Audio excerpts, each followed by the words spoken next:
Hello, welcome back to AJM Learn. Today I'm going to show you everything you need to know about Squarespace Stacks. So Squarespace recently released Finish Layer. I have a post on that. I'll link it in this video. And Stacks is a part of that, and I find it a little confusing. Now, quickly, I am a little bit early on this video. I will say I don't think everyone has access to Stacks yet. If you do, you're going to go to Settings, Squarespace Labs, Circle Labs, and then down here you can toggle on Stacks. Eventually this will be for everybody, but for now I think it's only for certain levels of Circle members, but you can at least, know what's going on and be ready when you have access.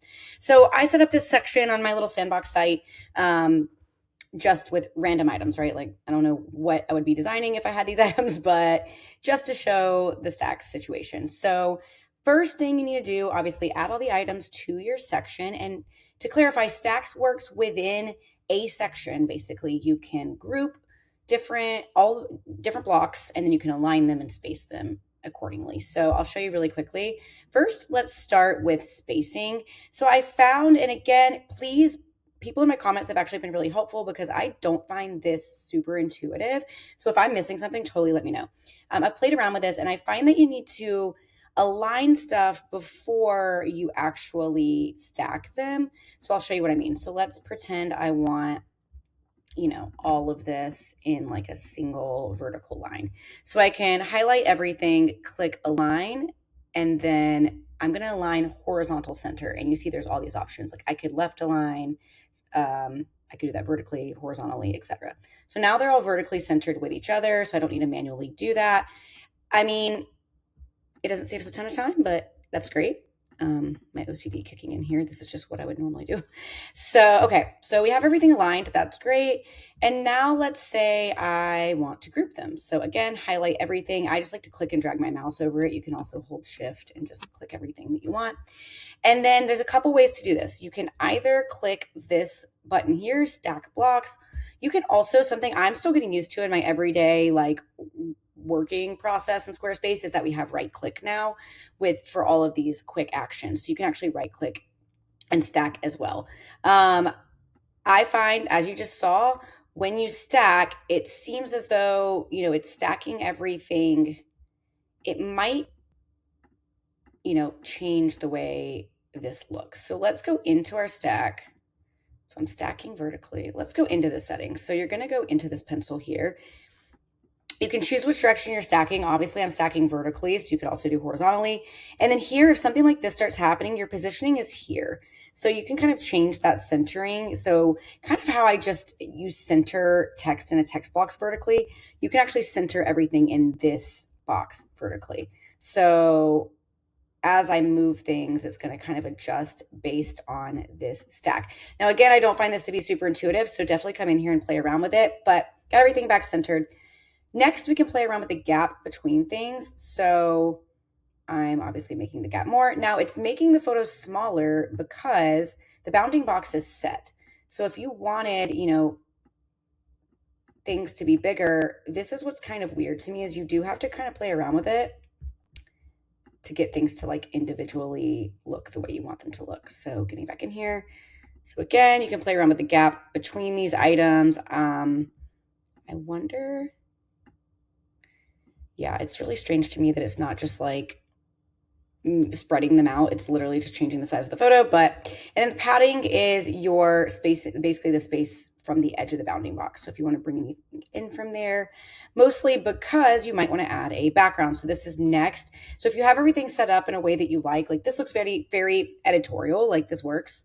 You can add a background. So let's say I wanted to just do something like this, a really light thing that bounds it in, maybe add a little bit of corner radius. You can do all the same stuff you can do with, like, say, a shape block here. So you can change the opacity of it all. That would be weird, but there's probably an application, just not this one. You could literally rotate everything. Maybe you have some kind of fun layout happening. I don't know. Skew it all. Again, that would be crazy, but there's definitely an application for these things. So you can do all of that here as well. And you can also animate this entire stack. So rather than having separate animations, you could, let's say, grow on hover. So now the whole thing will have that animation. That is basically it. Again, so now I have this stack. The one thing that I'm still playing around with, so like I showed you, we adjusted the logo. I think so you can click in the stack. You can double click any item. This is kind of how it works in, like, I don't know, Figma or something. If you have everything grouped, you can still kind of double click in and find that item. And it seems like I can still individually, you know, change things that way. And then the bounding box of the stack will respond. So you're not necessarily stuck with this, because it could be really cool having this. This kind of looks very editorial. I don't know how I'd use this, but we actually made a post last week about doing a sticky, let's do this, about doing a like sticky scroll. So let's pretend we have this heading here, this lovely heading we just created. Oops, okay. And we have a button. So when I made this post, Stacks was just not really like functioning the way it is now. It seems to be working better. So the idea is, let's say I have this, I don't know, I'll link the video. There's a lot of applications for why you would use this. But for, quick example here, let's pretend I have this photo over here. And let's pretend I really want this photo to be like absolutely massive. And I don't know why it's not showing up. And this over here is just like sitting at the top, kind of disproportionately. Let me make the photo show up. So kind of a trendy thing to do. You'll see in a lot of tech sites. So let's highlight all of this first, then we'll stack it together. One thing that's driving me nuts is it does automatically change the button. So I got to come in here. Even if I do, there we go, fill. Again, there's a lot of little weird glitches with all of this, so definitely play around with it.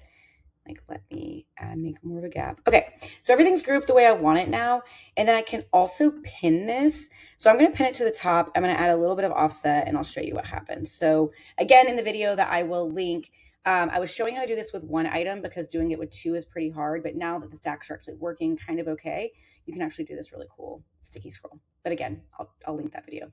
Okay, I hope this helped you guys understand it more, because I find this not the most intuitive.